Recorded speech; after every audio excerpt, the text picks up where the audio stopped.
Hey, how you doing? Let's do it to it.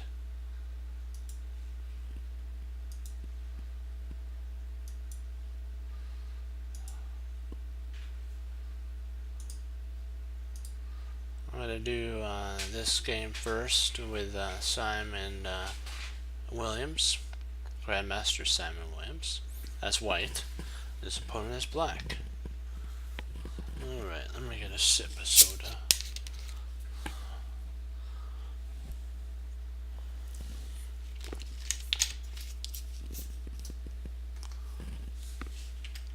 D4, D5, knight C6, E6, knight C3,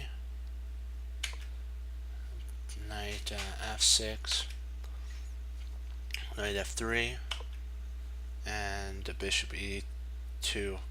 This is the Queen's Gambit declined 3 knights variation. Bishop G5. Oops. G5. Castles, and then E3. So now the pawn's outside of the pawn structure, which is good for us.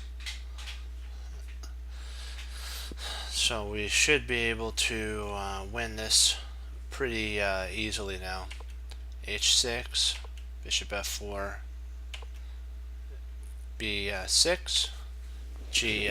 Here's our G pawn going up the board, and of course, if knight takes, we come down with the hammer of rook G, and we're saying, sir, I think you forgot something. And then we go H3, and it's like, at this point, wham. And if he comes up, we go wham right in there, and we pick up a knight. And there's really nothing his opponent can do. They could try maybe bishop here, but then knight takes. King takes, rook check in here, and queen there would be enough. Takes, knight takes, takes, and then bishop takes, knight takes, and you're just winning so much material, so it'd be silly for him to take. Bishop G3. Surprisingly, I think he can actually take right now. I'm thinking. Let me see. Maybe he gets his pawn back. I think he gets his pawn back. And Black's king is wrecked. So here, Queen C2. Knight takes bishop. H takes. Now the H pawn has become a pretty vulnerable target, so king has to come up. You never wanted to do that when that happens. Knight comes in. Now this is not looking too good for Simon's opponent. He's gonna be getting into some sort of big time trouble, especially with F4 to boot. Wow. Or that this works too. This actually is more when he played there. Now he can't take, because if he takes, he loses a piece and a rook. So he's kind of stuck. Knight. Simon Castle queenside. Knight D6, and there we go. F4. Kaboom. C5. Rook df1. We want to keep our rooks like this. We want our rooks to be our artillery units, just ready to fire at it at the moment it needs to open up. We can start shooting our cannonballs down the pike. H8. Pawn takes, takes, knight takes, pawn takes, bishop takes, and then king b1, bishop f, Rook takes. There's the sack. There's the Simon we know and love about sacrificing right there. If knight takes, of course, you see he loses 2 pieces for a rook. So he can't take their only piece they could take is the queen. And then rook comes over and it's like, you forgot a weak square, my friend. Queen e7, and then kazam. There we go. Queen takes, knight takes, king takes. So we have 3 pieces. He's got 4 pieces. So he does have 2 rooks for the queen, and he does have miter pieces. But is it enough? I don't think so. Knight takes. Now the queen starts infiltrating in, and he takes pawn. A3. This is so that if a check happens, he's got a little pocket to go to. G5.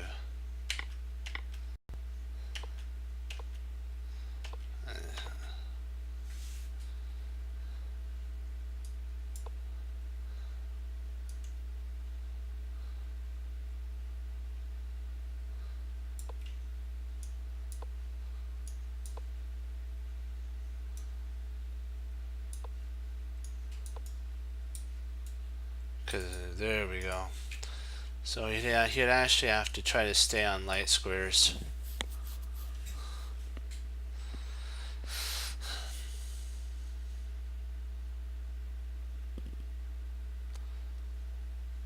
And even here, I don't really see any advantage.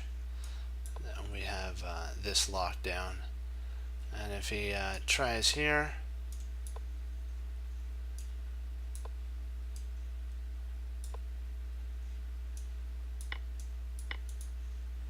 and then we pick up a whole queen, and it's like not looking good for our opponent.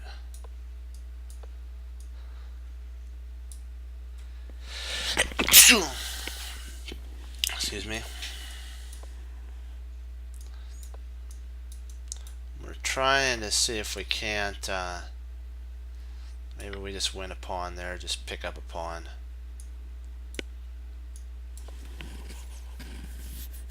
Take both of them.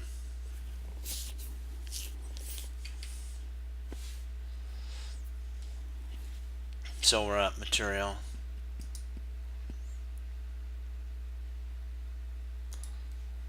Let's do another game. We're gonna wait for the crew to show up.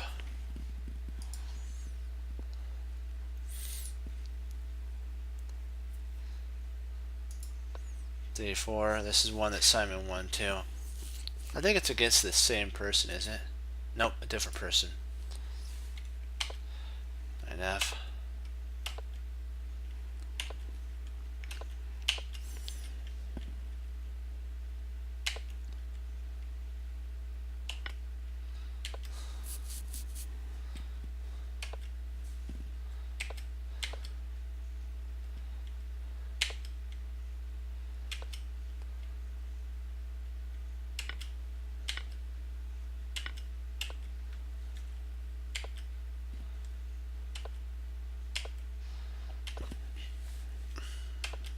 Just shove that pawn right up the throat.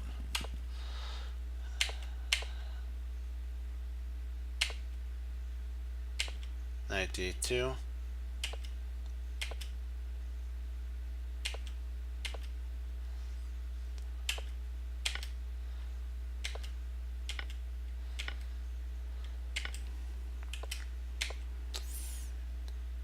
And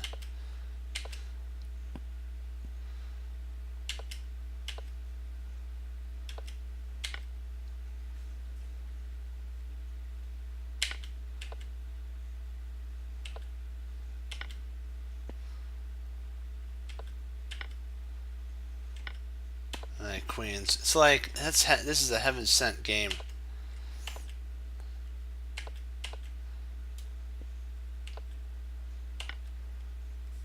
And he just sacked a piece because he's up material to two minors. So you get, yeah, actually, if you're up material, sometimes you can keep it and sometimes you could sack it back for a win.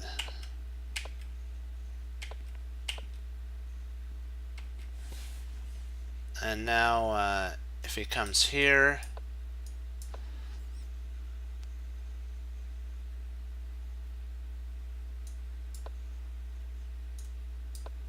that's mate. If he comes here, that's mate.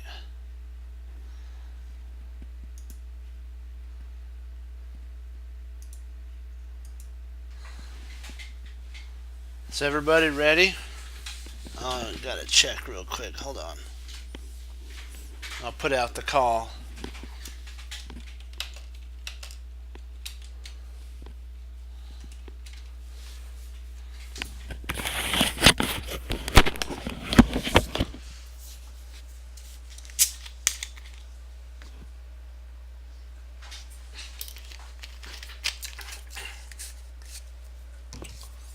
Just one sec. I'll put it on. I'll put it on games just really fast because I want to make sure everybody's ready before we go. We'll watch chess.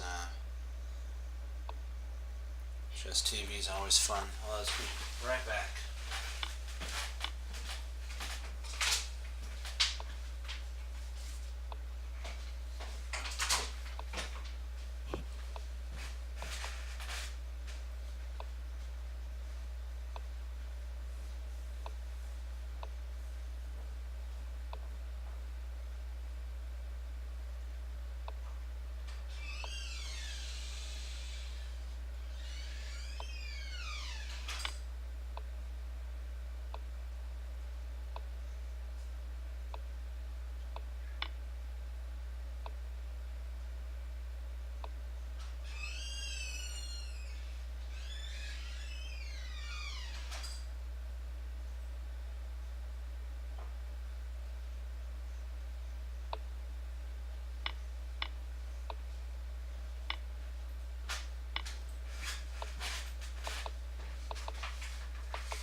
Let's rock and roll.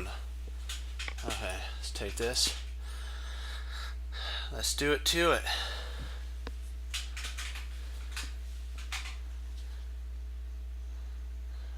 Okay, here we go.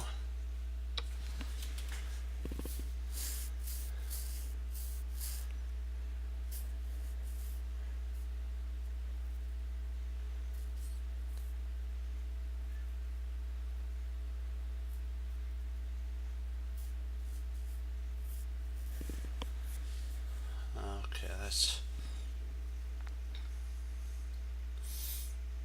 take a look here. What would happen if queen takes c5 check? He's not going to go king to h7 because queen takes f5 check would be basically devastating to our opponent.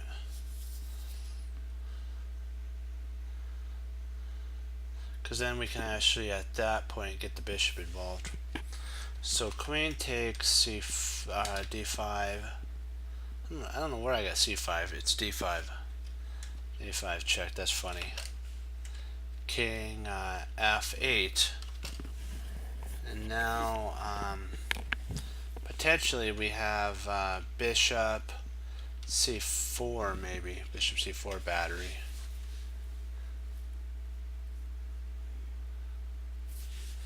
So let's continue this line a little more.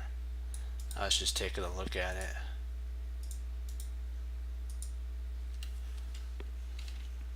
If king e8,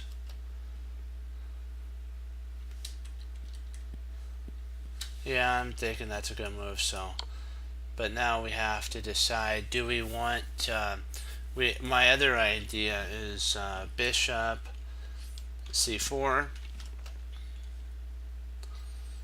and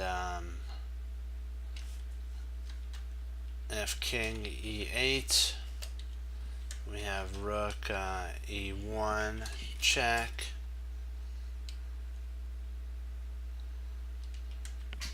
King is basically toast at that point.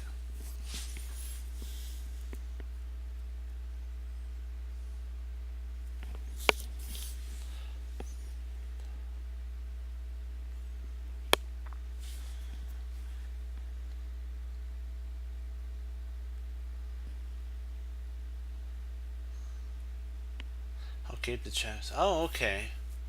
That makes more sense because I think the queen can guard. I was a little off there. So bishop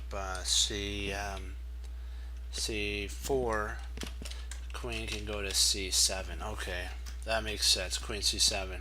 So we have to keep the checks. We have to keep the checks going. So queen c5 check. If king g8, then we have bishop c4 check, and if king h7, we have queen takes f5 mate. So queen c5 check, king e8. Oops, I don't know.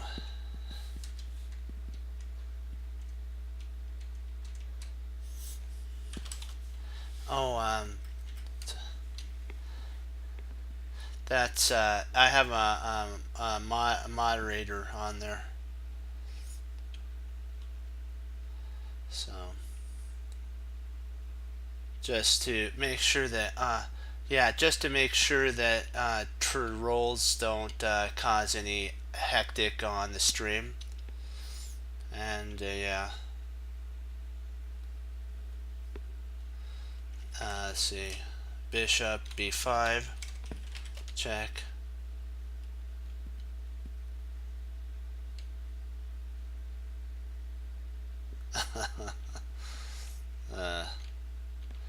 Yeah, it's just they take the fun out of it, so you gotta always make sure that it's enjoyable for all parties.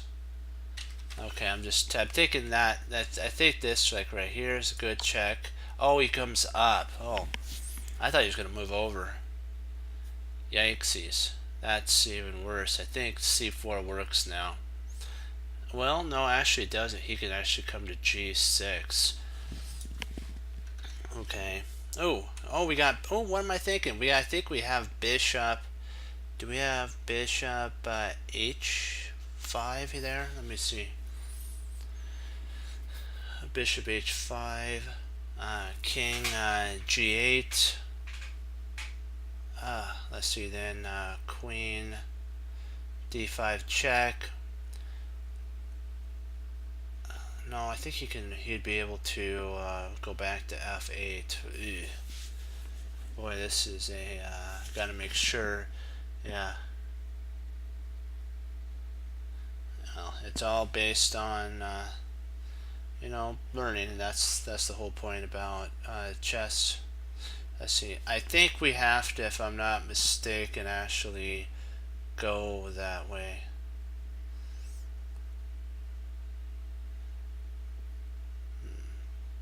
Oh, it does lead to. Oh, my silly me. I get it now. Bishop. Yeah. Yeah. Bishop. H5. Sorry. I had to think for a second. You have to sometimes do a cross pin. There's a check, and now the only move he can go to is actually king to g8. That's the only move he has. And if he goes to, let's see, king g8, so that's really, oops, I wrote that in there twice. King g8, queen d5 check, and if he goes to f8, then queen f7 mate. So yeah, there we go. I'll show you on the thing there. This is it was a pretty interesting attack here. There. Well, it's a good idea on potentially the taking here, but the only problem is he can actually run, and queen f4 potentially, and now it stops our ideas, so it's about equal. We just have to keep with this threat here, so his only move is there, and then once we check, if he comes to here, if he comes here, we checkmate him there. If he comes there, we checkmate him here. So I'll show you. Alright, here, that's mate. If he comes here, oh, that's not mate.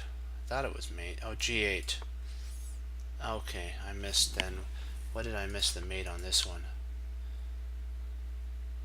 Oh, it's just taking. Okay. And you still, well, I guess you could potentially play queen in here. No, that still wouldn't be mate, because he when you check, he still comes there. So I guess it's all based about positional play at that point. King g8, maybe queen queen d5. Huh, that's different. Boy, it would be interesting to see if we couldn't implant the bishop to g6. I'm looking at this here. Queen d6 stops all of our threats. Yeah, that wouldn't be fun. Not fun at all. Drat.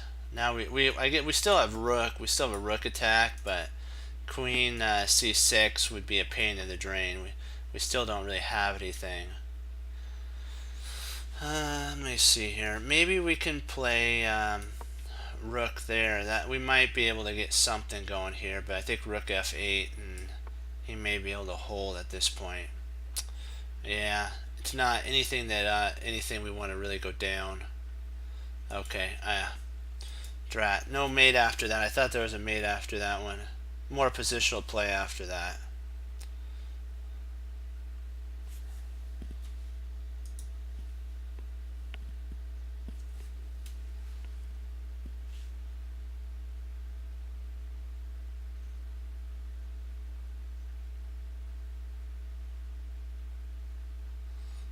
Okay, we have a check here. We only have one check, so I'm going to kind of take a look to see about that. Queen h5 check. Yeah.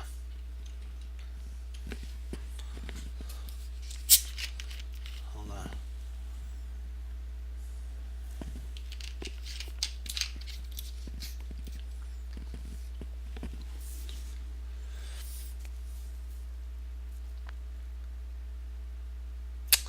Let's see, queen h5 check. He can't go, so he has really only 3 moves to go to. f8, g7, and g8.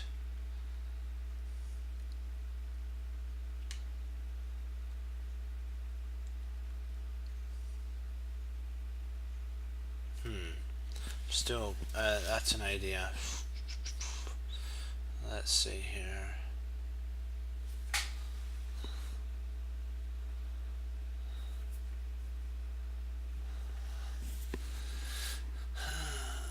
Okay.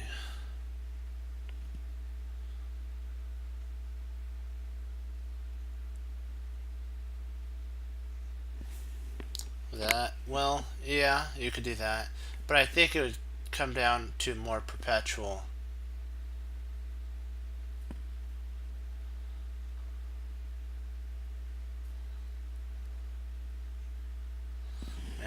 Yeah, we have to always consider, like what you're saying is queen h5. Oops. Queen h5 check. Yeah. King f8. Queen h8 check. King f7 again.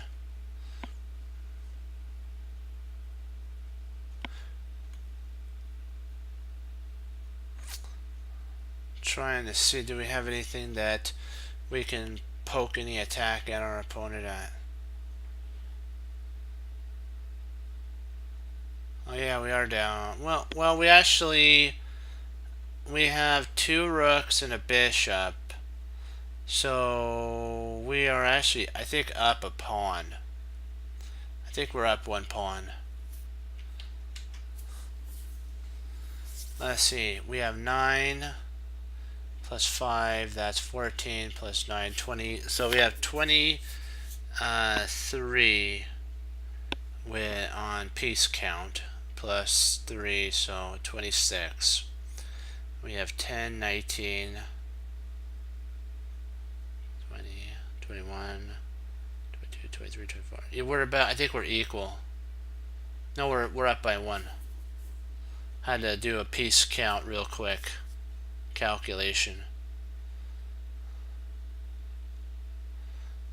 I don't think the check works now that we think about it. We may have to try something altogether different.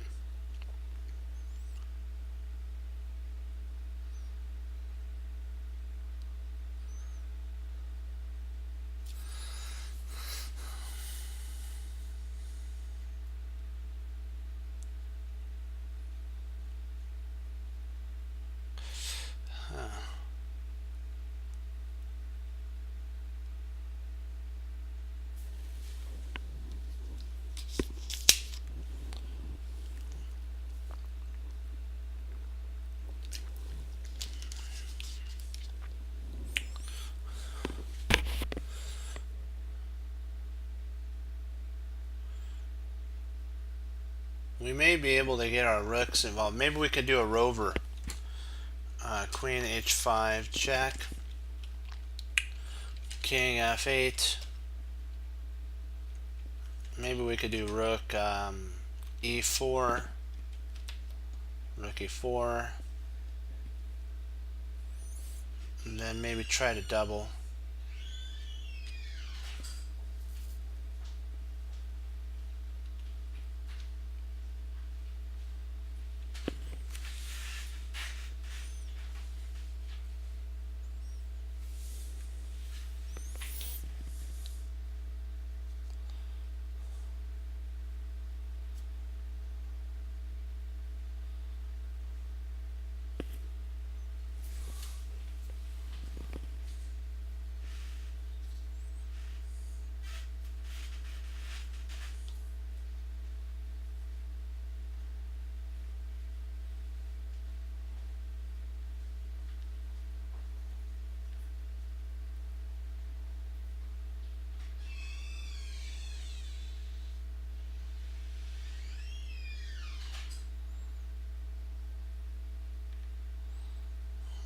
What are we missing?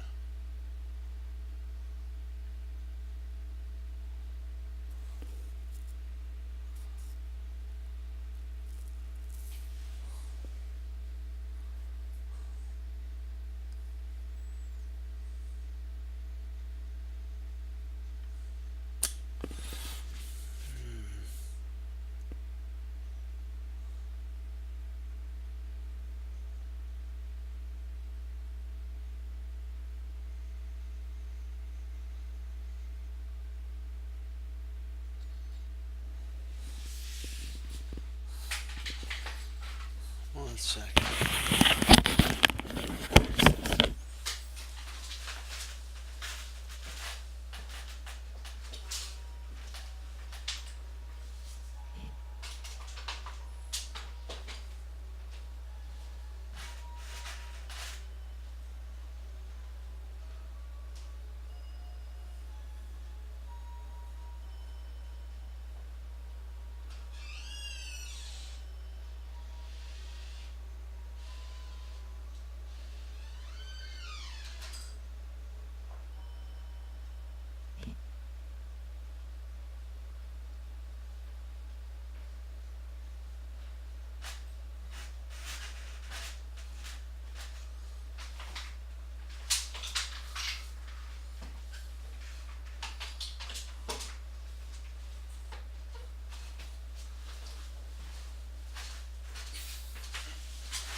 Okay.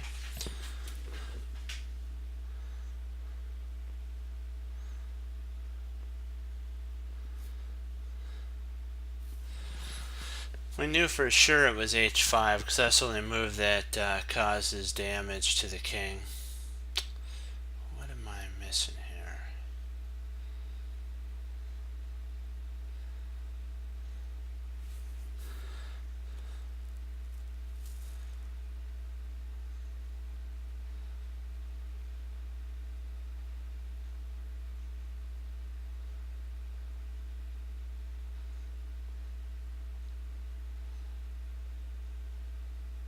I think that's really the only move that we have. Let me see. Rook e4.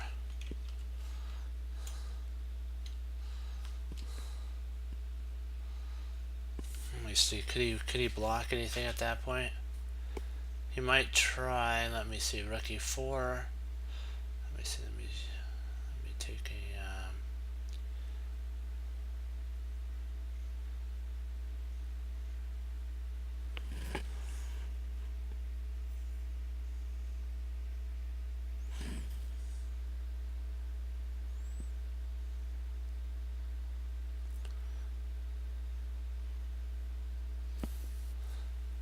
Yeah, I'm looking at that.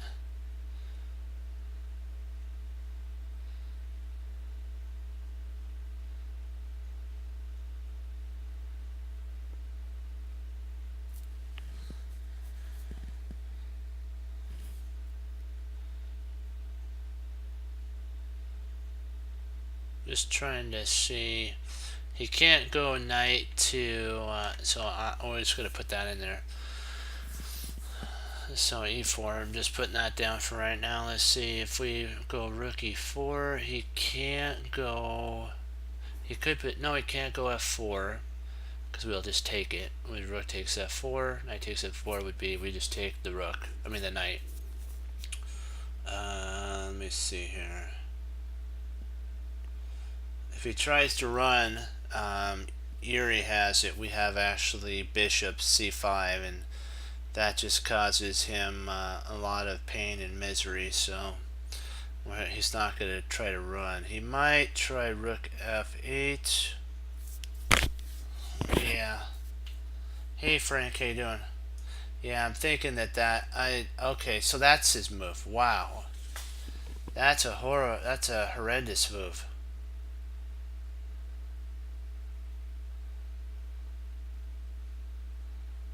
That's a bad move there. I don't know why they played that. That's not. Well, I guess that's their best idea. They can't play Queen G7 because Rook G4 would also lose. So maybe their best try would have been Queen F7 might have been a better try, but they didn't do that. So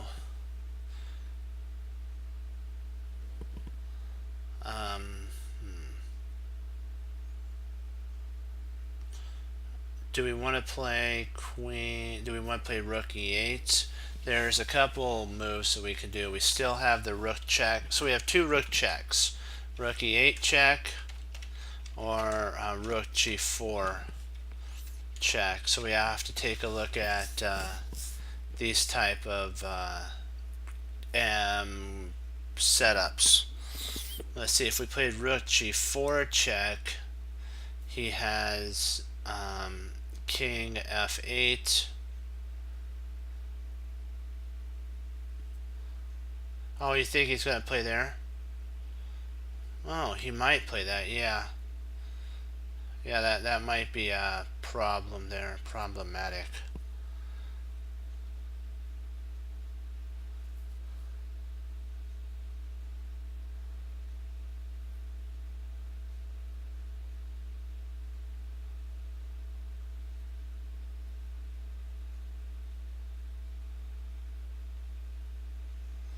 Well, I think at that point, bishop takes. Let me see if I'm missing anything here. Let me put in the checks so we can all enjoy this. Let's see. You have a check here, King H8. Queen takes, rook takes, still good. Bishop takes, check. Queen g8, Queen g7. So we'd probably at this point have to play bishop takes g7 check here. Bishop takes g7 check. King takes g7.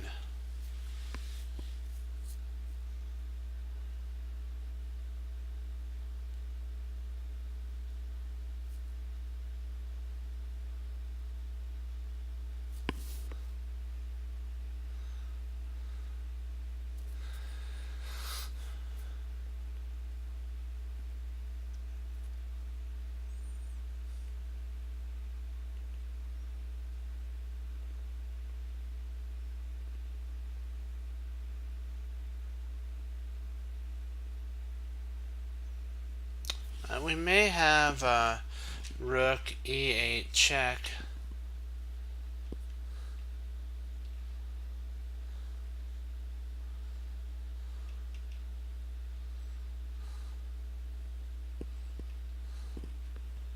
Check, rook takes e8, and maybe queen takes d5 check. We may have something like that.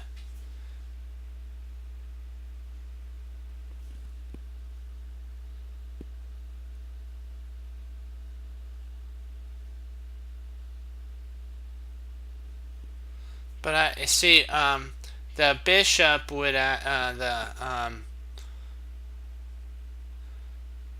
the queen could take the only reason I changed this was that the queen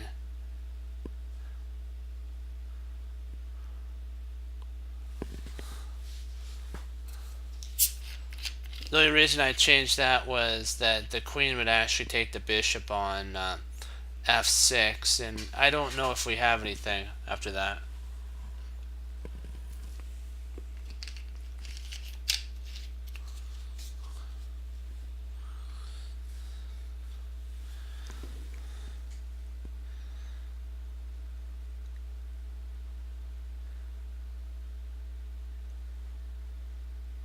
So do we all agree with rook to g4 then?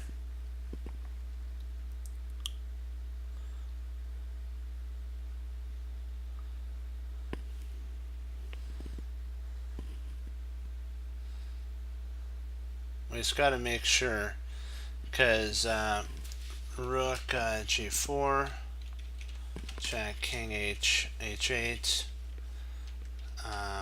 queen takes d5,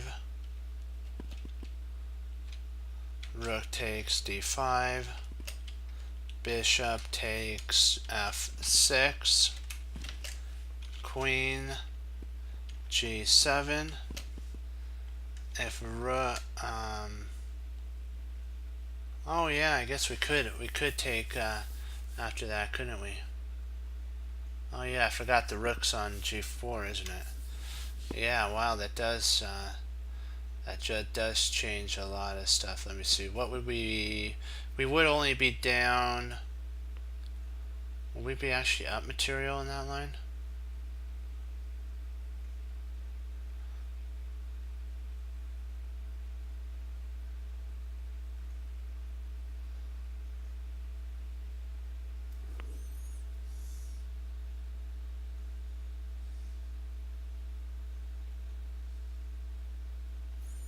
But the only problem is rook g4 check. What if king f8 though?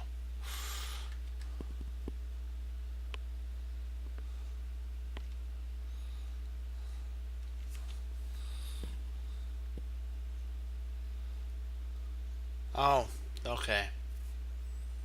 Okay, yeah, yeah.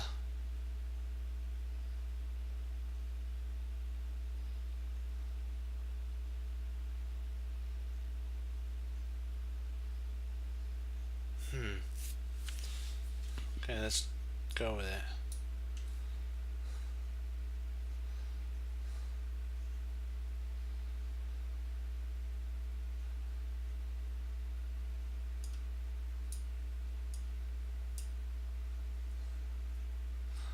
I gotta see the continuation of that. That was an interesting one.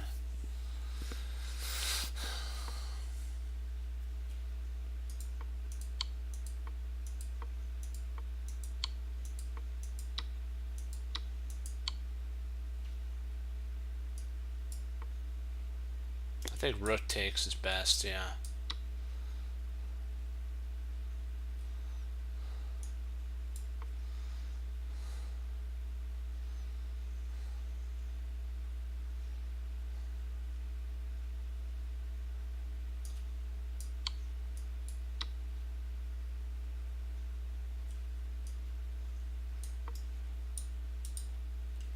That would be a checkmate. Okay. Do you guys mind if we go over a game? We'll play. We'll do the game really efficiently, and then we'll get back to our puzzles.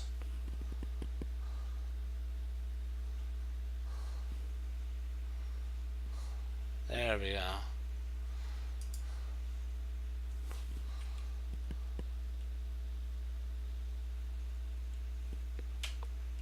Hey, you know what? We all make we all learn and we improve.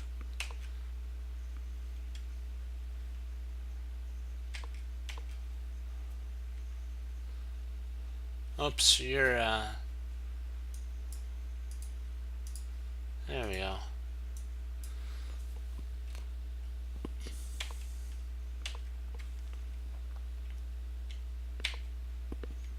So G6 still good.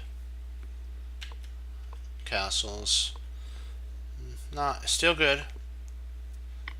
So you take, okay, still good. Castles, bishop d2. You got a ton of space, so all still good so far. So good. Before, wow, very over exciting there for the opponent. E5, yeah. I was shocked that I can't believe they allowed you to actually play that. That's like devastation.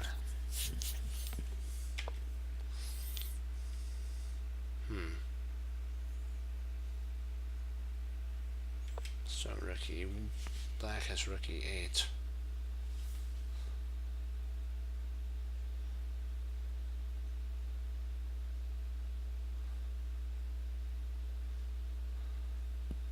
That's fine, yeah, most definitely. Not a problem. You can do that. We'll look at it. Let's see something. I was just looking at this. If queen takes,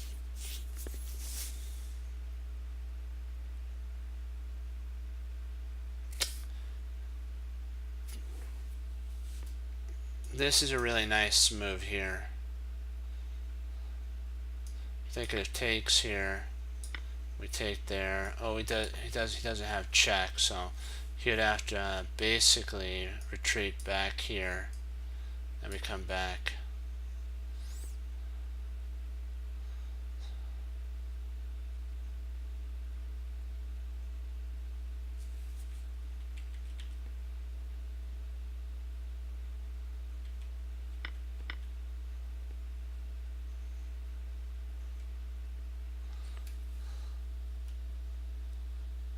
Yeah. F6, the bishop comes back and grabs it. Yep, exactly. So that's why that was a mistake on the...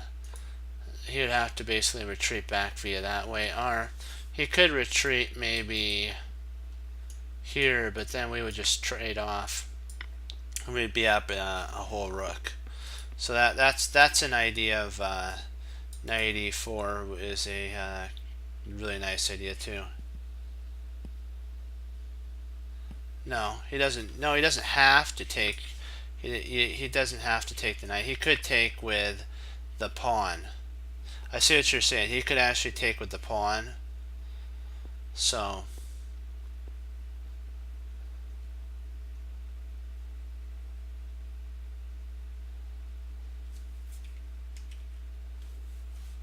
And if 94, let's see, actually, if we take here, hold on, we take the bishop. Yeah, if we take here, if knight there, he doesn't have to take, that's right. So we could, at this point, let me see, he may move his rook. And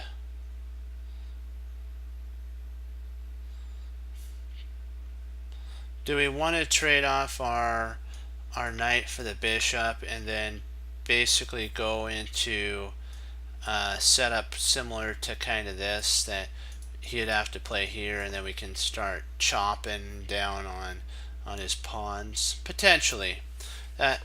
This is just an interesting move in general here, and maybe he can even just take here too, and then you take, and if he takes, you do potentially, so you might be actually losing. I guess you do have that, and then so, or maybe the queen could take to keep the pawns intact, and then you have he has the bishop and knight for the rook. What does the engine say? Okay, not a bad idea to think. I'm thinking that might be a good idea. Oh, rook e1, or rook e8, I mean. Ooh, taking the bishop. Ooh, so it does like this. It does kind of like that idea. Okay. And then D. Okay, that's different for sure. Rook e8 is also good. I liked it. I liked the idea as well. Rook fd.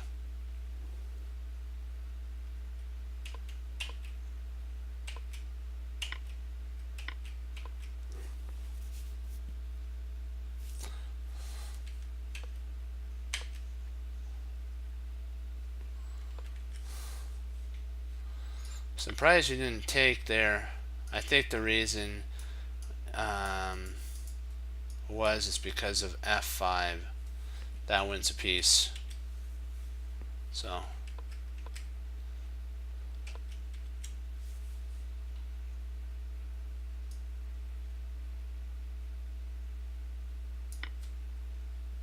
see, bishop takes.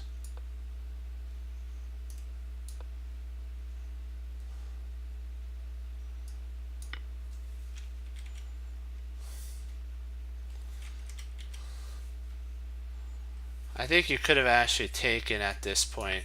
I'm thinking this might be winning. And then if bishop retreats back because he can't take, you got to see what happened if he takes. F5 still is a playable move. And then if he retreats out, now you got this fork.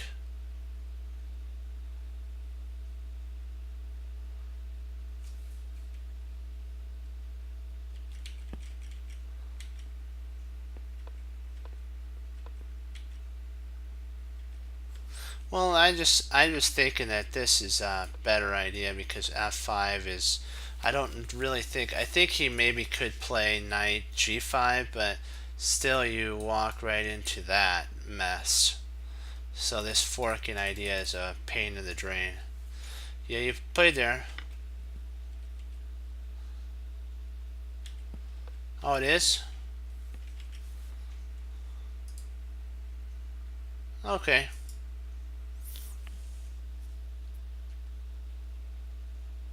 Yeah, it's like totally ownage.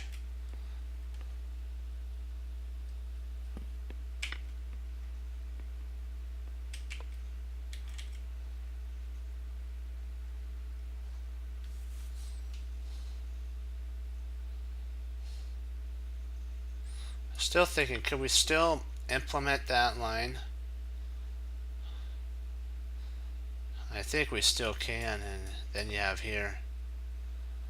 I think you still. I don't know if the taking was actually best. I'm thinking that yeah, pawn takes. Now this is even more winning. This is even more winning because his knight's already moved, and that's going to be a that's actually nice for us to have here. It's kind of funny. You'd think, wait a second, you can win a pawn, right? But this allows for the rook to kind of have an open file. In this line here, the rook doesn't have an open file. So the queen basically would have to do something like this. Surprisingly, I think we can actually take here. If queen takes, thinking rook, maybe. Okay, so that's not. What did it say best? Okay, oh, that's best. Okay, then you take here. Oh, you're going for, okay, you're going for an attack. What's it say about that? About the same. And then queen up. Okay. Yeah, that was interesting. Or maybe kicking the knight out.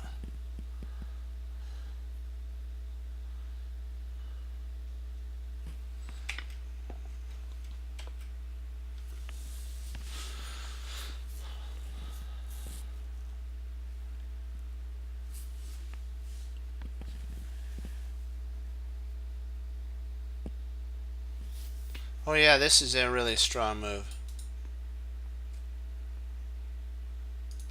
After he plays here, I'm thinking, can you actually take?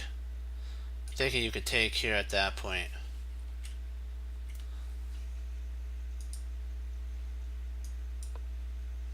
Yeah, and if he pushes here, you could actually push up. Oh wow, I like that better.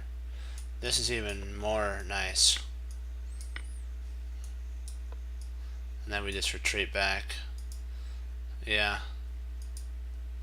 You're up a whole piece, which is winning. Yeah, that's a nice combo.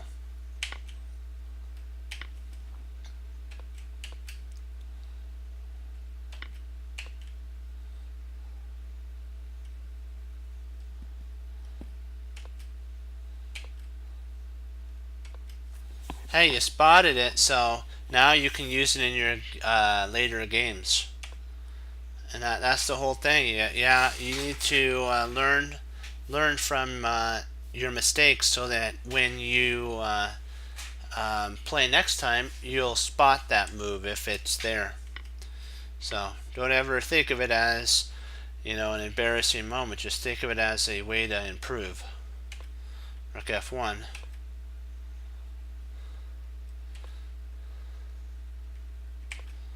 And you didn't lose, so that's an accomplishment too. Rook takes, bishop takes. Uh oh, he could push his pawn. Why didn't he push this? I know he's got that, and I understand. And then he can actually potentially take here after you take.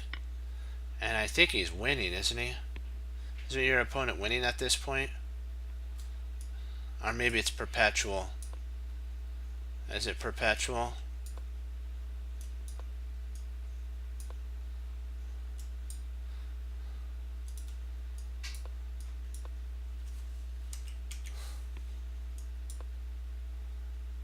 Oops, I can't do that.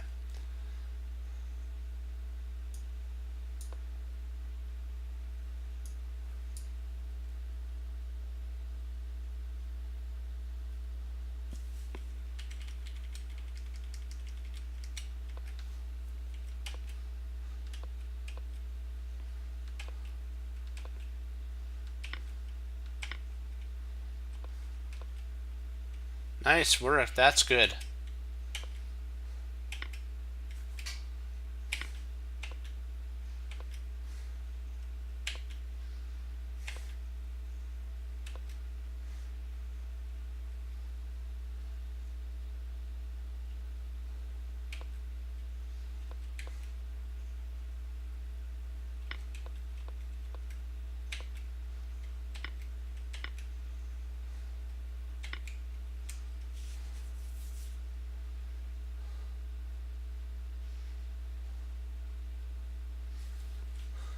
Thinking of pushing might.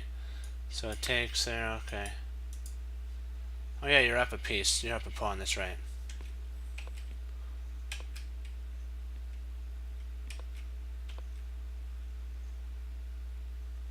Yeah, you cut him off from...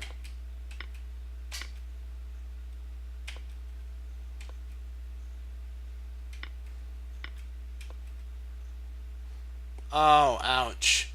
Bishops are the wrong color.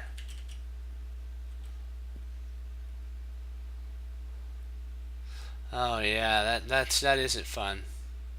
Bishops wrong of the wrong color. Yeah, it was a draw. I'm thinking that potentially maybe something like that.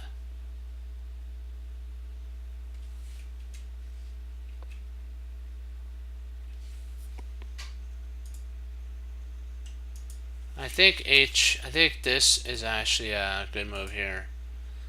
Nope, so it's still a draw. Okay. Going after that would probably be good. Then here, I think this may still be a draw, yeah. So you'd probably have to play there. I think this is the only way to actually win.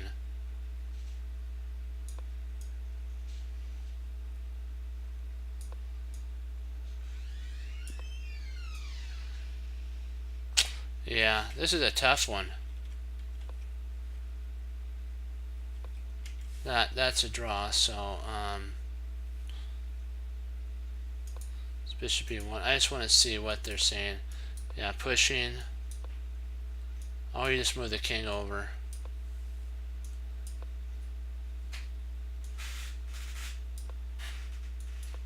And you just come around here. Okay.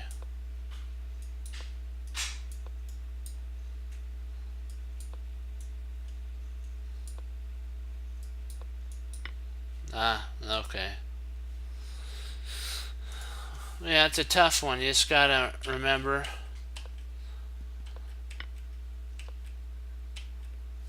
There we go. It's okay. Let's see here.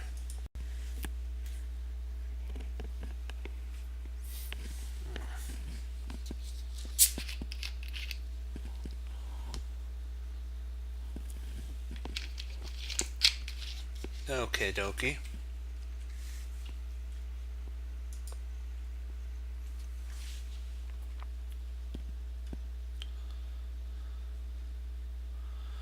Hey, you know what? It's all about improving.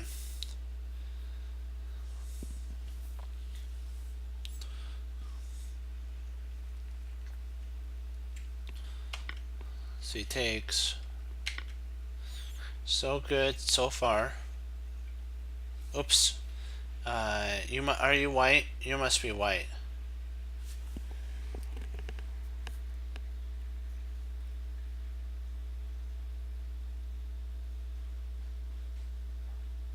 Okay. Gotcha.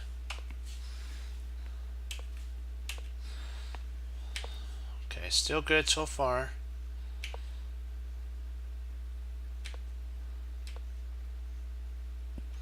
D5, which takes.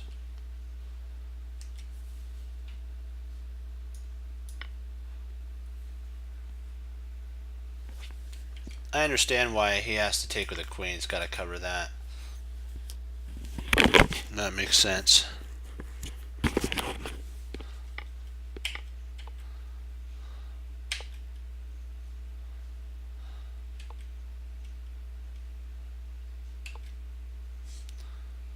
Okay, still good so far. All right, you're heating up the, as they say, the cooker. Oh, nice! You did a Greek sacrifice, but I don't know if you can get your queen in though. Knight. You might be able to play that.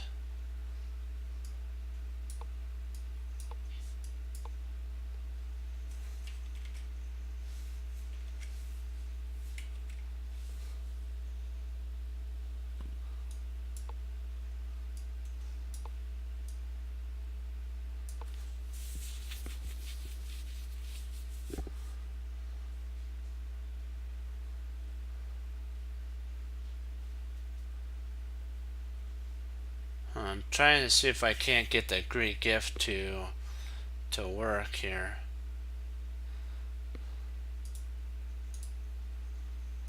King takes. Thinking knight here. Yeah, knight there. If king back, then queen. Yep. So this does work for the Greek gift. Now you can actually take. He has to hold the knight now. Yeah, this is actually winning now. And if here, then you're threatening mate.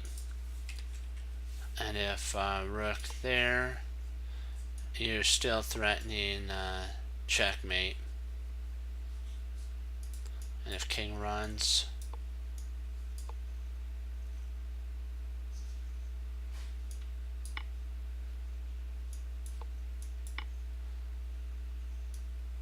that's mate. So if you go with the Greek gift, follow all the way through with the Greek gift, and sometimes it works.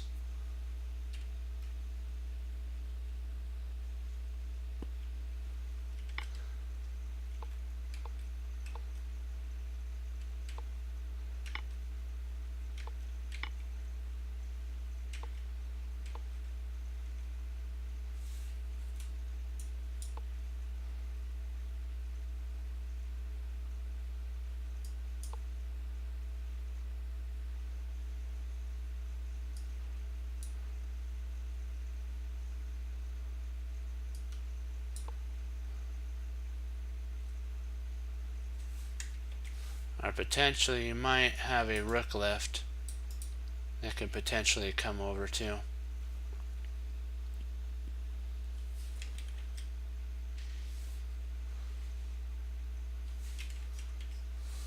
Queen F. Well, that makes, well, yeah, that does make sense. Because here you win that, so you really can't stop. Yeah, this leads to unstoppable win.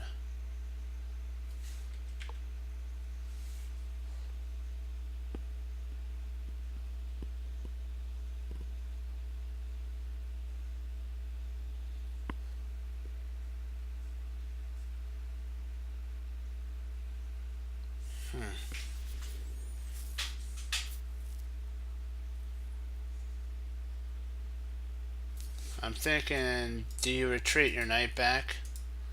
Oh, you bring the queen in, okay. Oops, wrong spot. That was a hiccup on my part there. There we go with my mouse.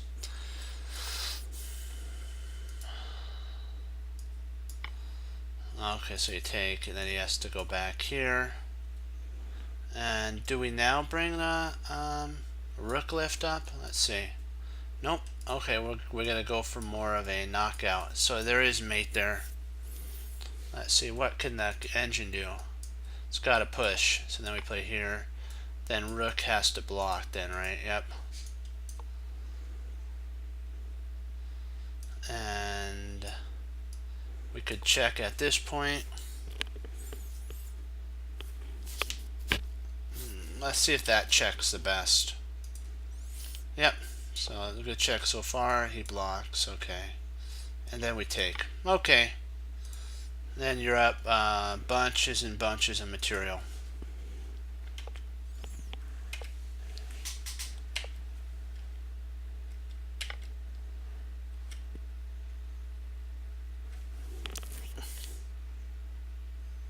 Could you have actually won though via knight g6 though?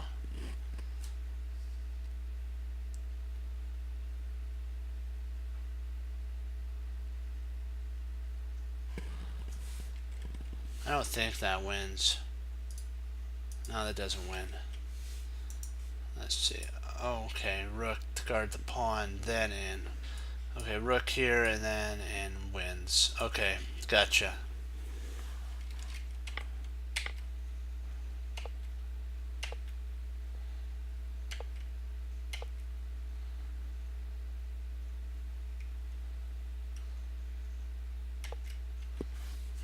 I think he could actually win a piece.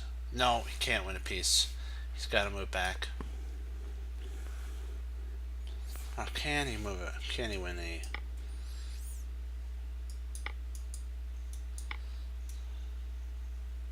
I think you're still winning here.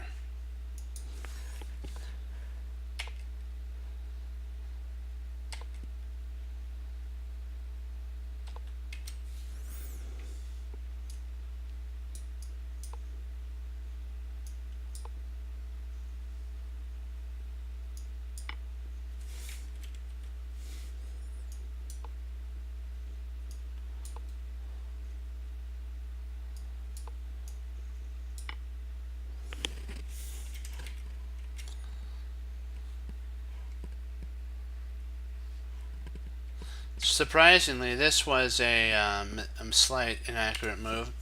This actually wins here, this move. Even if he plays there, you pick up. Oh.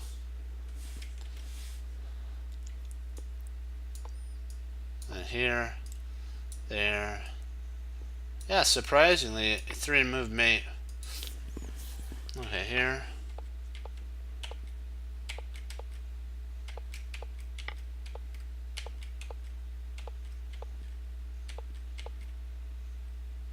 Uh-oh, that was a mistake.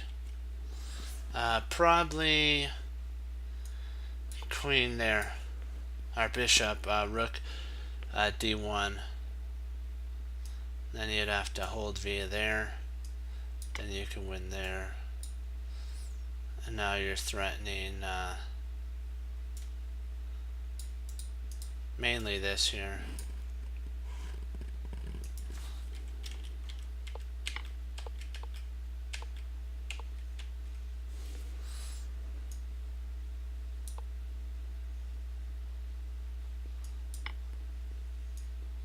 I think you have perpetual here.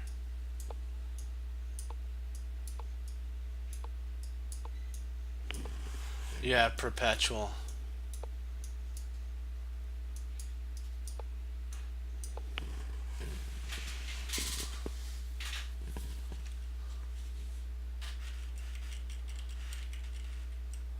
Oh, queen f1 mate.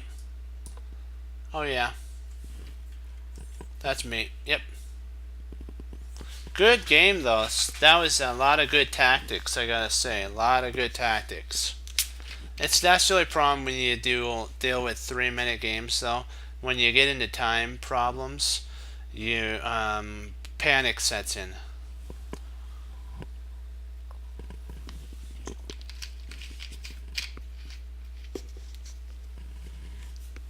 So we'll go back to do some tactics. That was an excellent game though. All right. I always have the phrase, the great equalizer is the clock.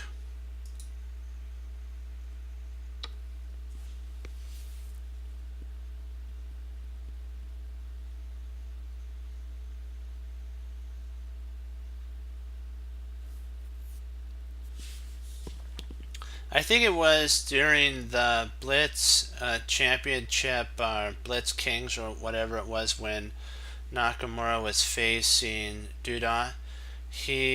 Maurice Ashley said that Nakamura has the ability of picking maybe not the best moves, but good moves. And he always throws the clock right back at his opponent. So that if his opponent's down on time, he'll throw the time right back to his opponent, and his opponents usually blunder. And that's kind of what happened to Duda, was that he got down too low in time and either made inaccurate moves that caused a draw or a loss. So the clock is the great equalizer on when the time gets low. If you don't get 30 seconds increase, of course. If it's only like 2 or 3 seconds, then yeah, it still doesn't help. Except if you're like Nakamura, yeah, and are able to do that. Let me see. Actually, our knight's hanging at this moment. I have a feeling that, let me see, e takes, oops, come on, e takes f4, or d takes c4, we have f takes g3.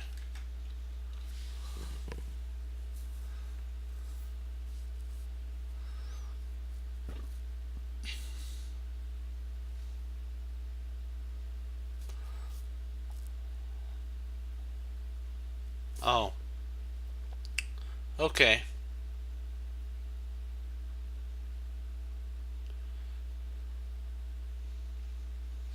All right, I see what you're saying. Yeah, yeah, that does. Okay.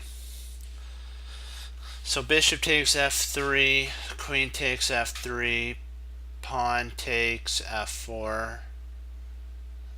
If queen takes f4, then we just play knight d6, and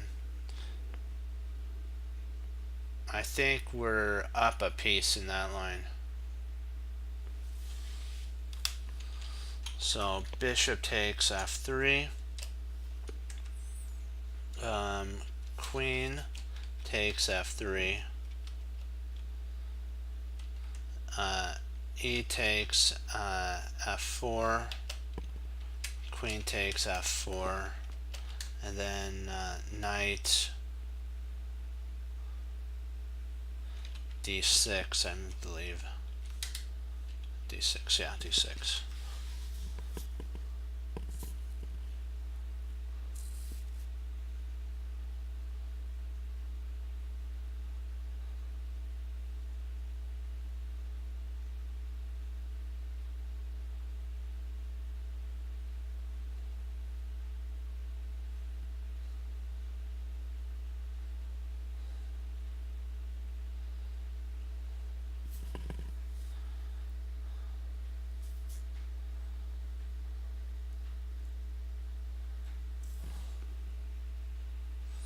Just want to make sure I'm not forgetting.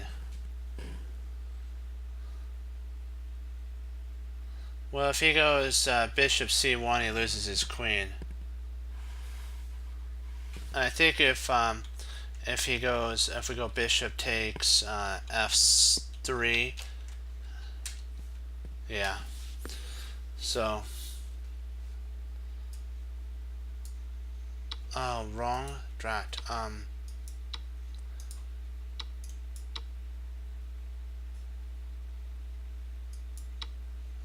So that's not it.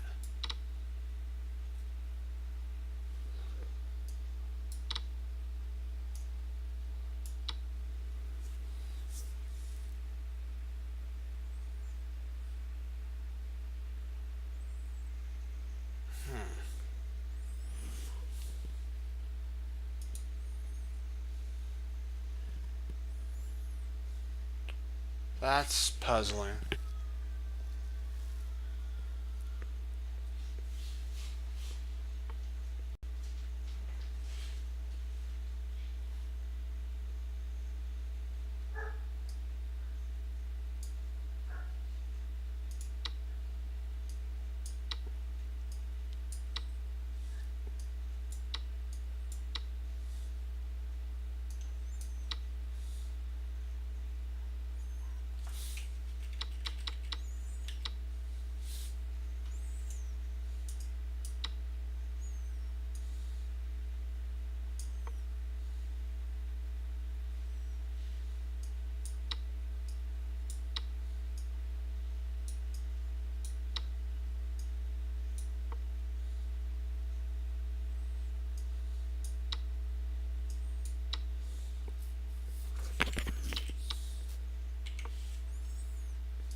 We gotta regroup.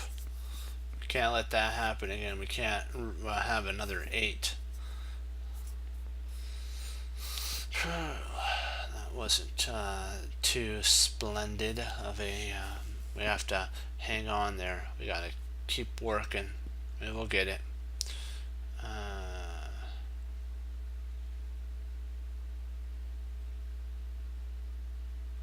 1 second.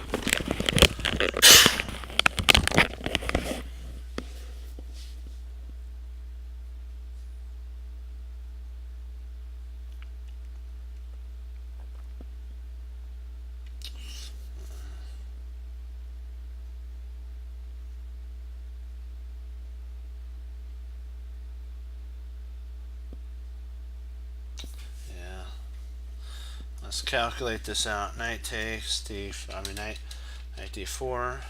If knight takes d4, queen takes g5. So he can't take there. Let's see, what could he do?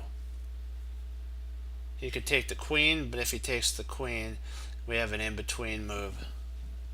So knight d4, queen takes f6.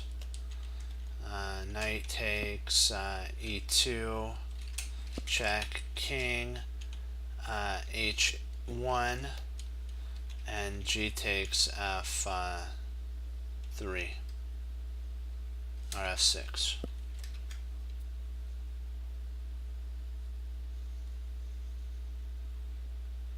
That still loses a piece though. If knight d4, queen e3, okay. Oh, no, queen e3 loses, queen e3 loses to bishop takes e3.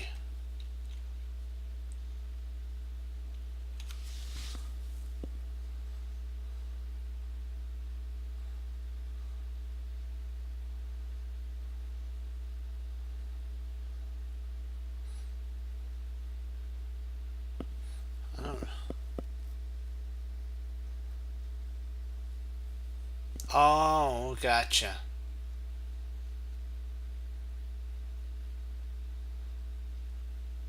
We may have knight takes c2. Knight takes c2 forks the queen, and then yeah.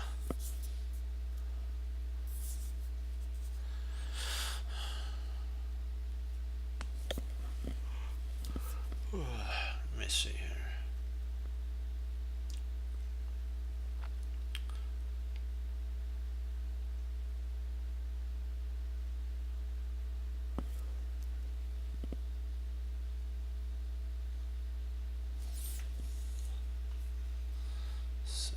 Give it a go. Let me see.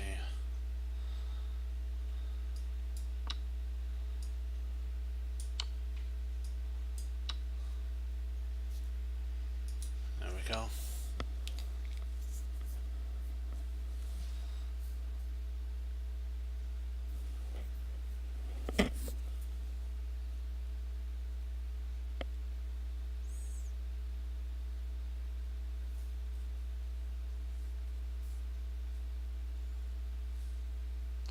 I'm looking at queen h5 here.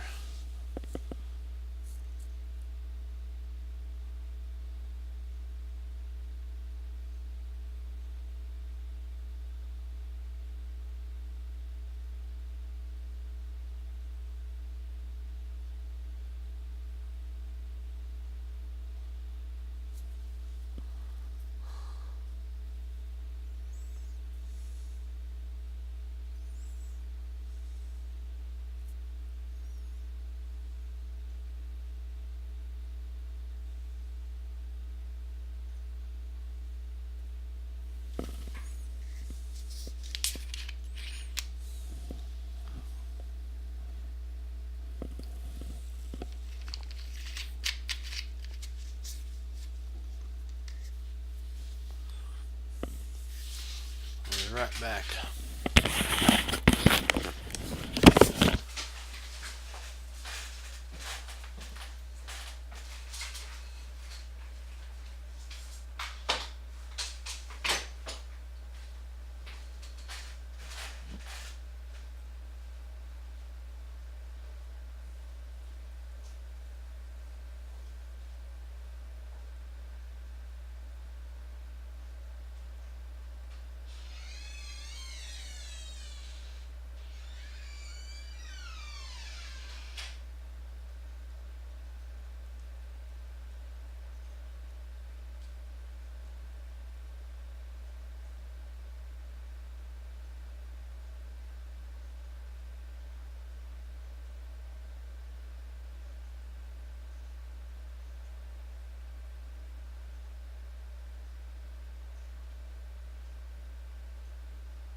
And then h5 should do the trick.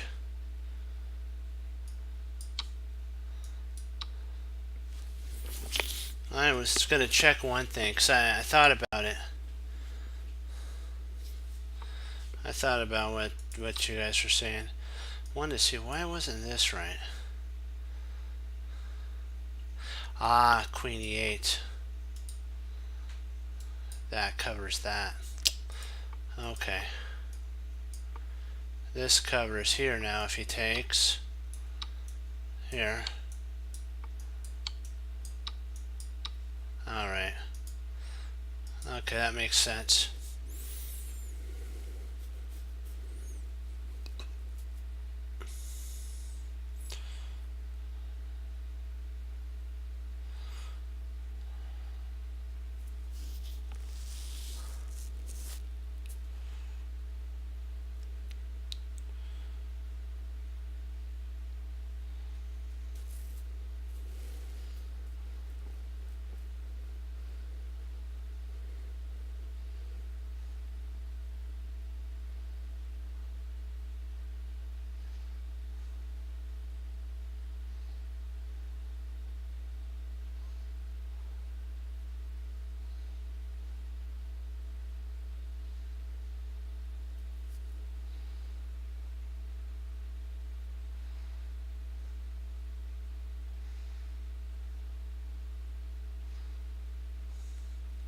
I'm looking at potentially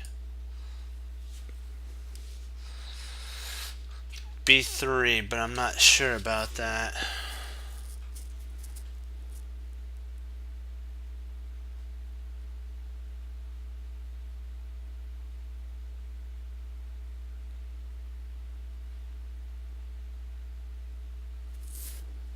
But I'm trying to figure out if that's a good move.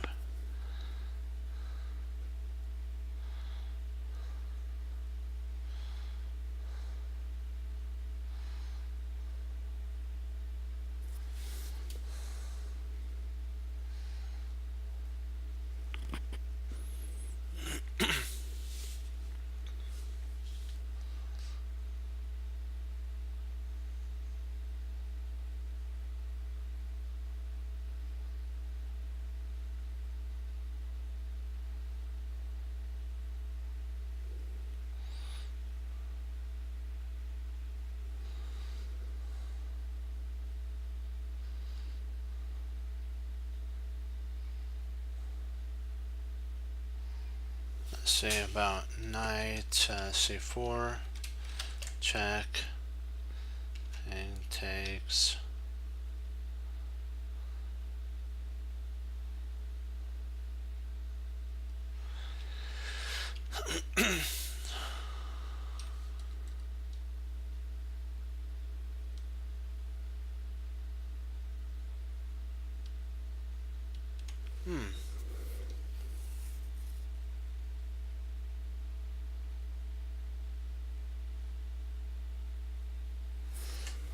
Knight B7 check.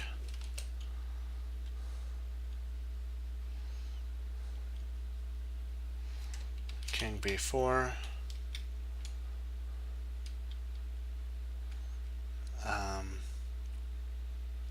C5.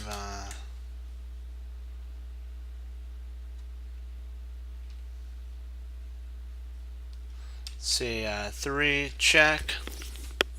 If king B2 or B3, knight C5 check. If king takes B2, then knight D3, D3 checks.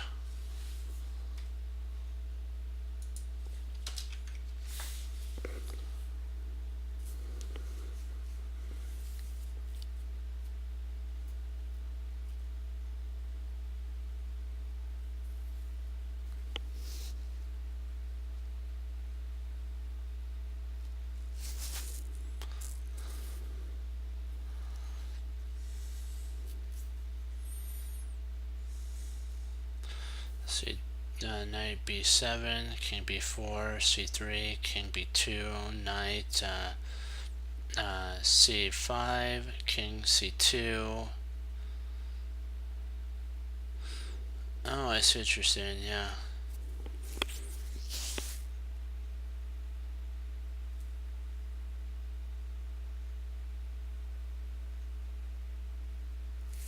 Let's see, c3, e1 equals queen, knight b7, check, king takes a4, knight c5, check, king b3, not king b3,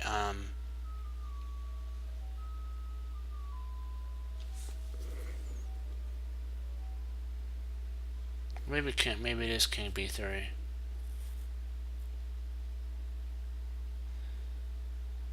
No, no, it wouldn't be king b3. Would that be mate?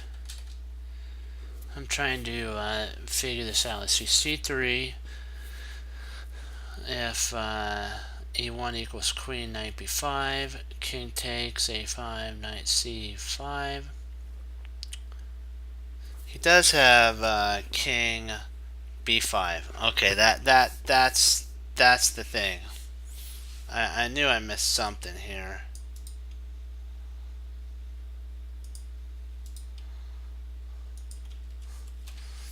King b5.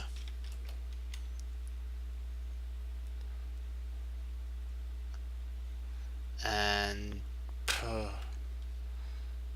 we're up a creek without a paddle after that. I think b5 and it's game, set, match.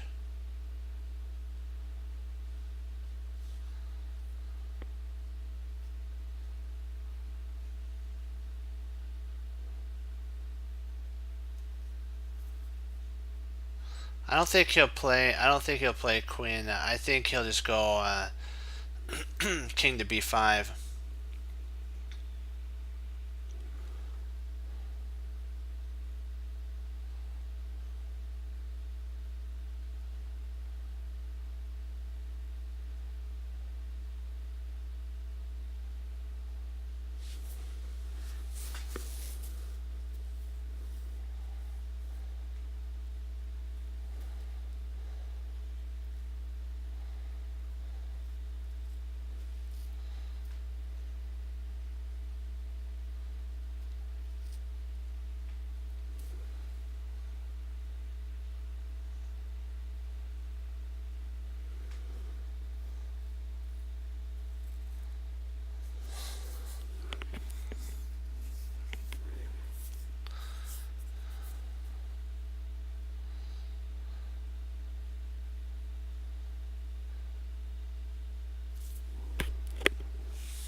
What actually is the full line? What full line do you have?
threat.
Well, okay.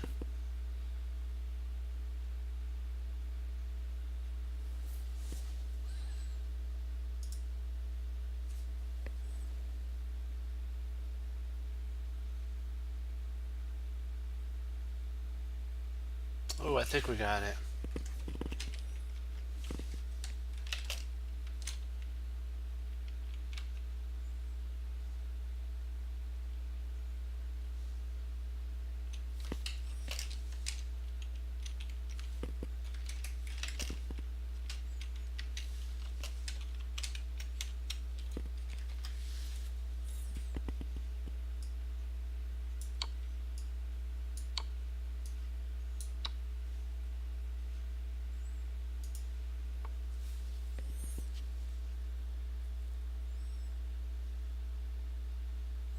Yep, boom.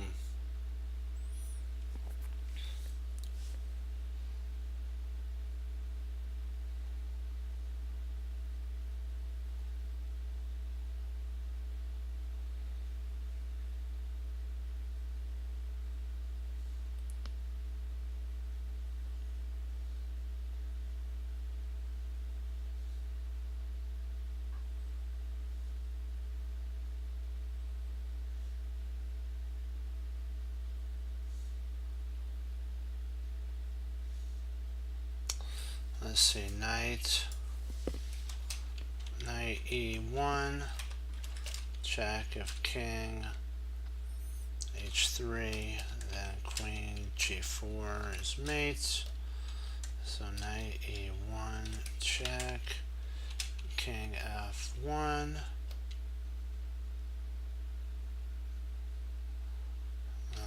knight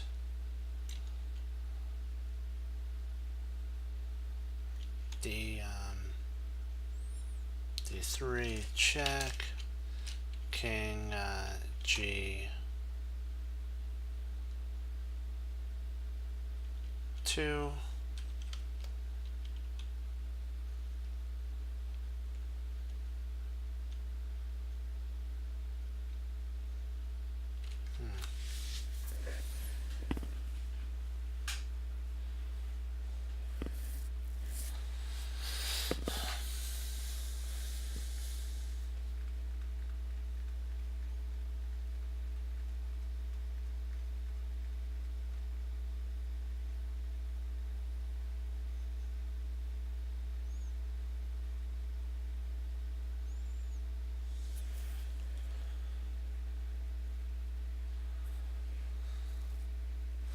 Queen e2. Oh, didn't consider that.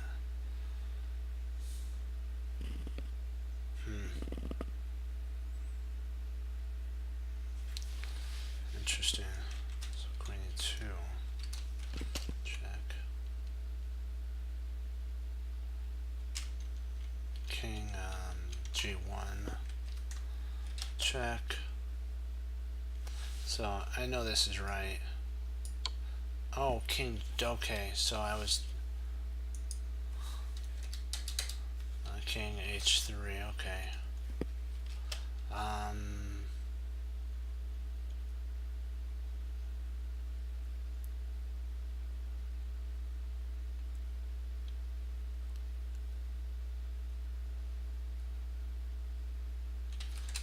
Queen f1 check. King h4. g5 check. King h5, and then queen h5 mate.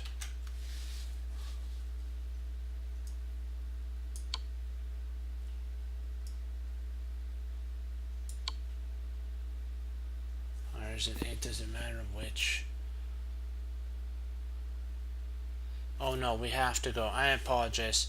I was wrong. It's actually queen h3 mate. Queen h3 mate.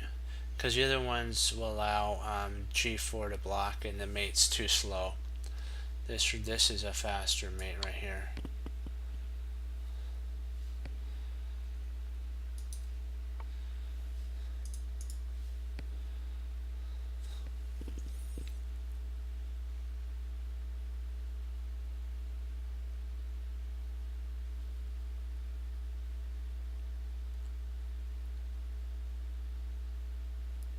Have we hit 3,000?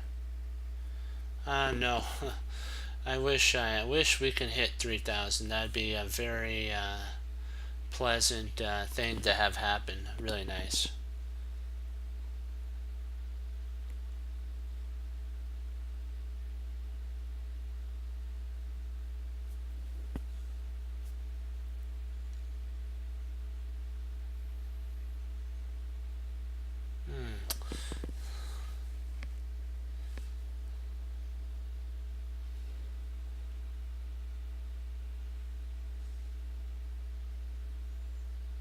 Trying to make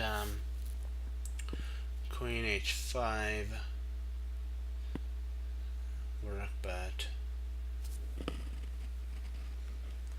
don't think it will. I think soon we'll get there. So we just, you know what, every day is a new route to queen f5. I don't think that works because knight g6, and that stops everything. That's like putting the scales on. But maybe I'm potentially could be missing something. Maybe we have knight h7 in that line. Maybe after queen h5, knight takes h7 maybe.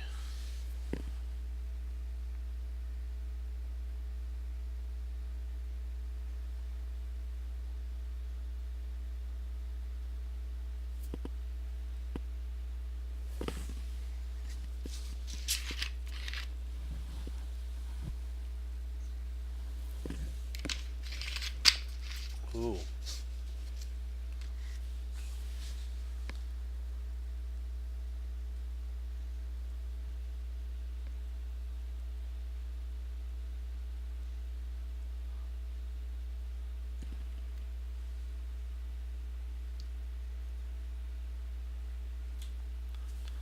Knight takes a4.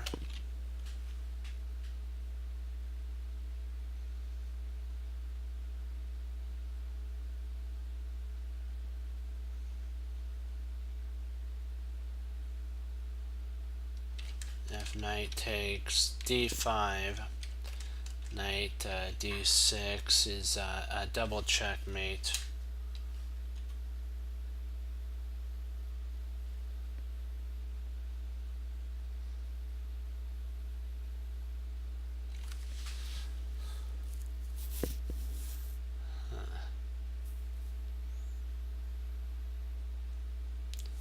So let's go with that. I think we solved it. Okay. Oh, he took. Okay. Wow.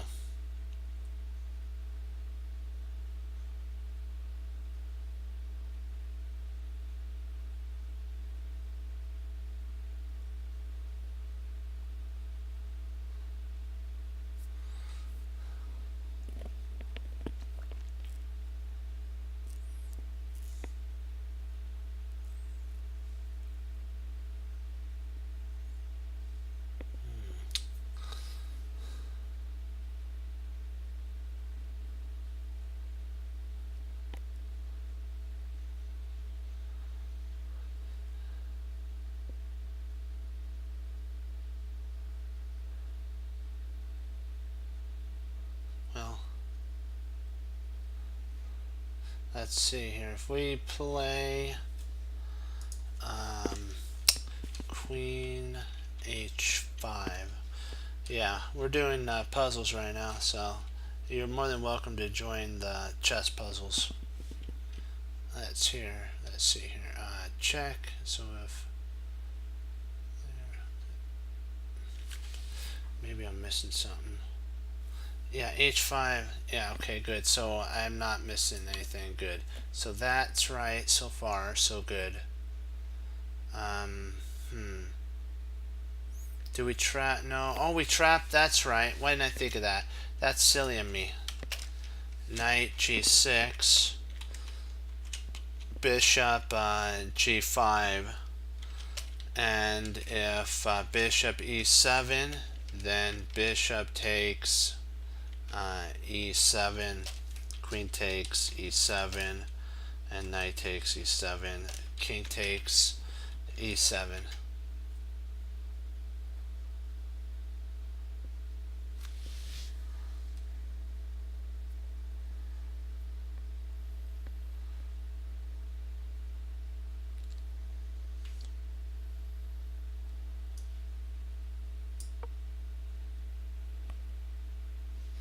How are we doing on time? Let's see. Do we have enough time for a couple more? Yeah, we have enough time for a couple more. See if we can't push it to 27.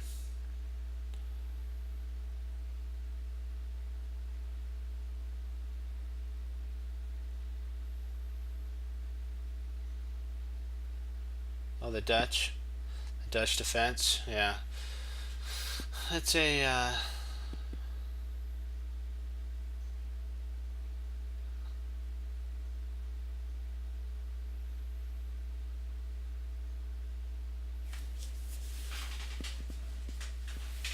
let's see here.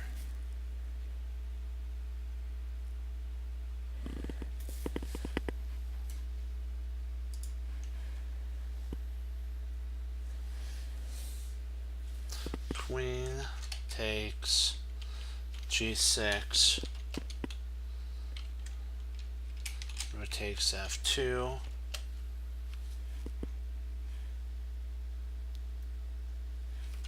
Rook takes F2.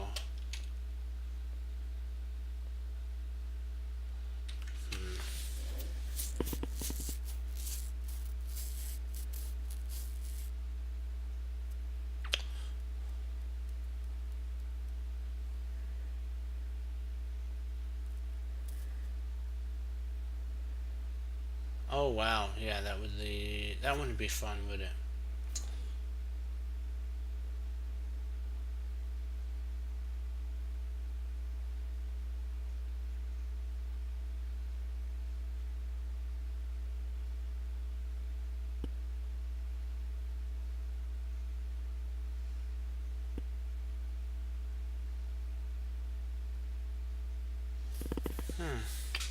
Maybe we have something to do with rook takes F8. takes f8. Ah, good. So I was on the right track. Hooray! So we did have that on the right track. Rook takes f8. Check. Bishop takes f8. Yeah, I'm on the right track again.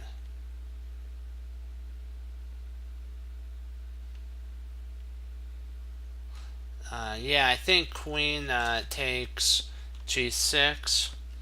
If queen g7, rook takes f8, king takes f8, and then I think bishop h6 at that point.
I'm looking here.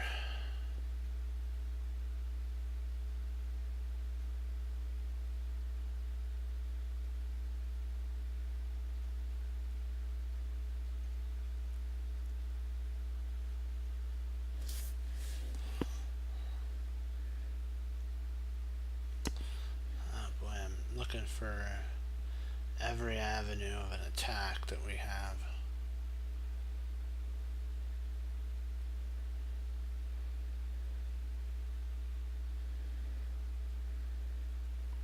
That's interesting. One second.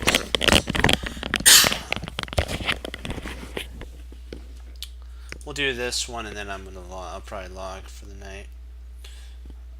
Let me see here. See, knight h3. Rook takes g4. G takes h takes g4.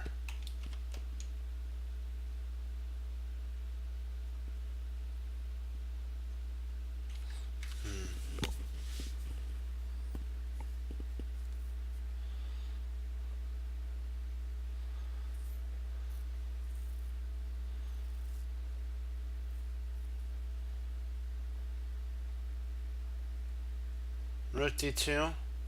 Was looking at that one.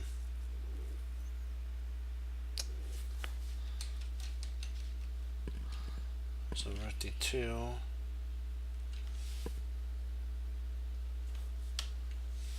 Let's go with rook d2.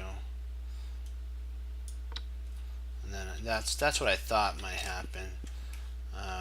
Rook takes f4.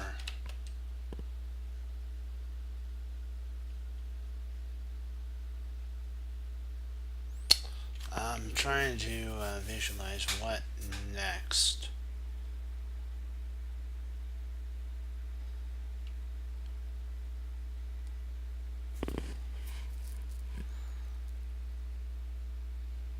Oh, duh.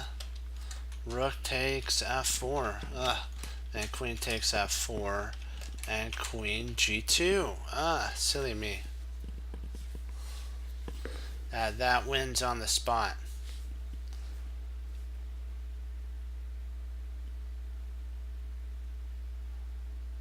hoping that wins on the spot. Let's see here.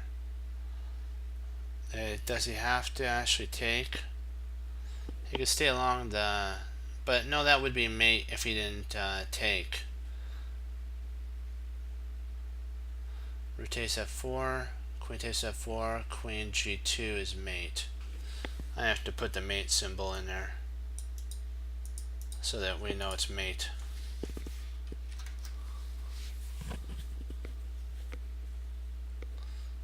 Just want to make sure I'm not missing anything that he can counter with. See there, he plays knight e3. We take, yep, and that's it. Okay. We'll save getting to 2700 for tomorrow. Yep, perfect timing. We'll call it on that. Okay, do you have any questions? Well, I guess you're all gonna have to come back tomorrow to see us get to 2700. We're going for 27. Hooray, hooray. Do you have any questions?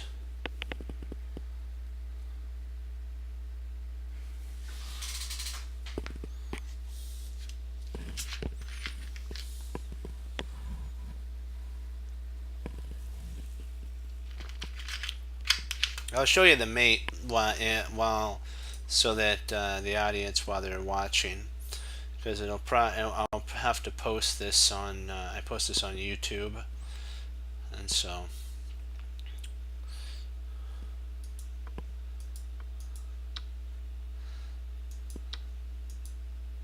if queen takes, then there's mate. If knight here, then we just pick up the queen and it's mate.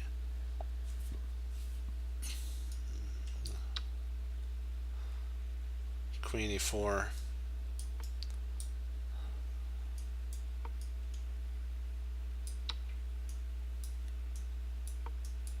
And mate. So I'll take that as a no.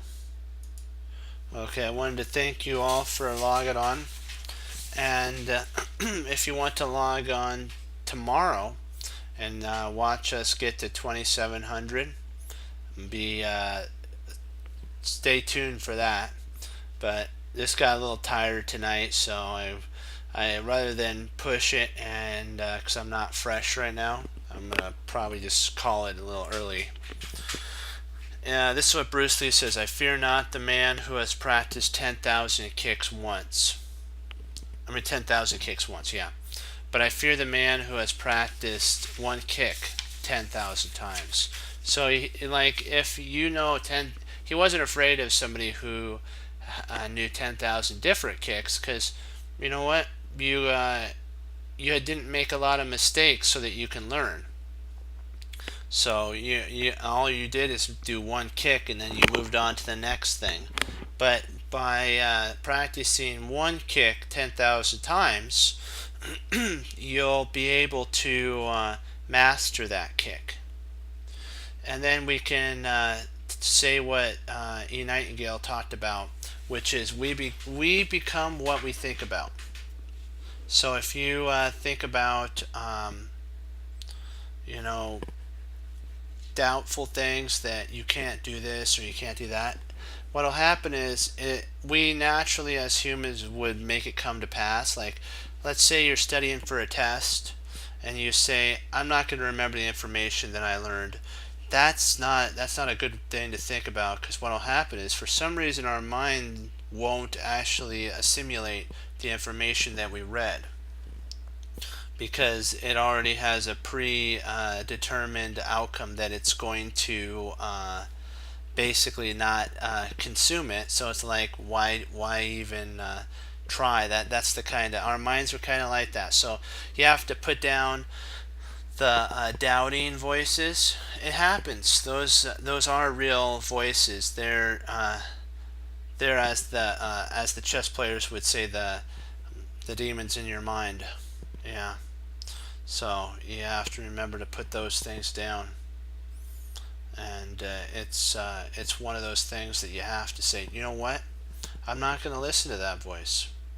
I'm going to, I believe what the Lord said, that through him all things are possible, and I trust in that. And like what Bruce Lee says, knowing is not enough. So we got to go past knowing and apply. And willing is not enough, we must do. And every long journey begins with one small step, and that's how we're doing it every day. When we're adding a little bit to our points, that's a small step. Then eventually we'll cross that 2700 level marker, and we'll be going into 2800. Because like what Bruce Lee said again, there are no limits to human capacity and potential that the Lord has given us. There are plateaus, and you must not stay there. You must go beyond the plateau that you're at, my friends, because it has to. I remember what my mother and father said. It's kind of one of those things that, and until it's funny, until it hurts too much, that where you're at, you're not going to change. So until you get, or I like calling it this. That's what the psychologists say. I like saying this: until you're fed up enough with where you are, you're tired of how you feel, like doing puzzles. You slow down and you actually calculate. And when you do that, you're going to see an improvement. You're not going to do as many puzzles, but you know what? Think about this. Those puzzles you do get right will give you points. And think of how many points you lost when you got those puzzles wrong. So just add how much you got. Let's say 1 point, you would have got 19 wrong. You're ahead 20 points. Because you would have had to make back those 19 points. And 1. So that's what we have to remember. And you have to remember that life is about treasuring your victories and learning from your losses. And remember that mistakes don't define who a chess player is. A chess player is based on his knowledge that he has over the board. And it doesn't matter who you play. If you know what the board calls for, like Jeremy Silman talks about, go with it. Do that move. That's the one thing that Hikaru Nakamura has in his blitz training. He doesn't doubt his move sequences. And he'll throw the clock right back at his opponent, and his opponents will blunder, and then he'll take advantage of that blunder. So, yeah, my teacher told me, as long as it's not a losing move, it's not a bad move. So as long as it's not a losing move. Sometimes if you, like on a chessboard, if you forget your plan, which it happens to all chess players, look for your worst piece that's positioned and find the best potential spot for it. Even if it may take 3 or 4 moves to get there, you at least have a plan of 3 moves. Otherwise, what's happening is you're I think it was Dan Heisman, National Master Dan Heisman, said that it's called hope chess. You hope that the move you played is good, and you also hope your opponent blunders. That's not how chess is played. It's based on who has the most knowledge going in. And that's why home prep is very important. And that's why we talk about those grounds. The one ground that would take away from your home prep is the weedy ground. So when others like go out and do things and you're like, I want to do that, remember, how much do you want to be a winner? It's not like you're always going to win. You can't always win, but you can always do your best. And if you come to the board with more knowledge than your opponent, you're going to win every time, because you're going to be able to out-calculate them, and you have more knowledge on board. That just happens. But if you come to the board with less knowledge than your opponent, because we didn't do our chess crunchering that day, you'll maybe get a draw, and That's basically like the two results that Yaz or Jennifer and Maurice talk about, a loss or a draw. We want a three-way, a three chance, which is a win there for you.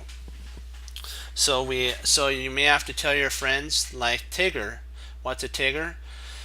You can say, I'm a chest cruncher, and I'd love to do those things right now, but I can't, because, and they'll ask, why can't you? Because I'm a chest cruncher. And then they'll ask you, or if they already know, you can still tell it to them, even if it kind of slightly annoys them, just so that your mind hears it. I hang up my coat, I hang up my hat, I sit down and study when most won't. I do, and that makes all the difference in chess and in your schooling as well. So the amount of time you put with your information is the amount of knowledge you're going to be going in with it. So I know that's a little heavy thought, but you know what? Sometimes you have to have a, as my teacher would say, a weight drop there for you to think about. I had a really great teacher that said that if you go away with more questions and then you can come back with, he can answer more of them for you. So that's the best thing that a teacher can do, is supply you with more questions for you to search out. So that's kind of what heavy thoughts do. It searches the souls of a player, and it makes them rely more on the Lord and His strength. And I always think of the Cool Running example of that song, "Rise Above It." If you can do it, rise above it. They did the impossible. They finished. You know, they could have actually been number one if their bobsled didn't break. But the whole thing it wasn't about number one. It was about finishing the race. So remember, every tournament you complete, as long as you came in there to the best of your ability, you're a victor. And then you can take that information home and get better. Don't be downtrodden if you don't place. Remember, it's building over time. So just I'm there for you. The chest cruncher's there for you, and he'll be praying for you. Okay, for every tournament you go through. And I'll leave you with that. And as Wesley So says through the Lord Jesus, as I say, God bless, and I'll see you next time on Chest Cruncher TV. Have a blessed morning, afternoon, and evening, and Lord willing, I'll be back on tomorrow, and we'll strive for our 2700 level marker. Hopefully we'll reach it. We're 1 point away, hopefully. And if you're new and you're on and you like what you see and you're having fun, and if you want to participate, click follow. Join us. I'm on around this time. And if you don't want to participate but you just want to watch and learn, I'm more than happy for you to log on and just watch and learn. That's what it's all about. Honoring the Lord and watching and learning. And also, if you want to, you're more than welcome to participate. Okay, be blessed, and I'll see you tomorrow on our road to 2700. Go Team Chest Cruncher. Hoorah. Be blessed, and I'll see you tomorrow.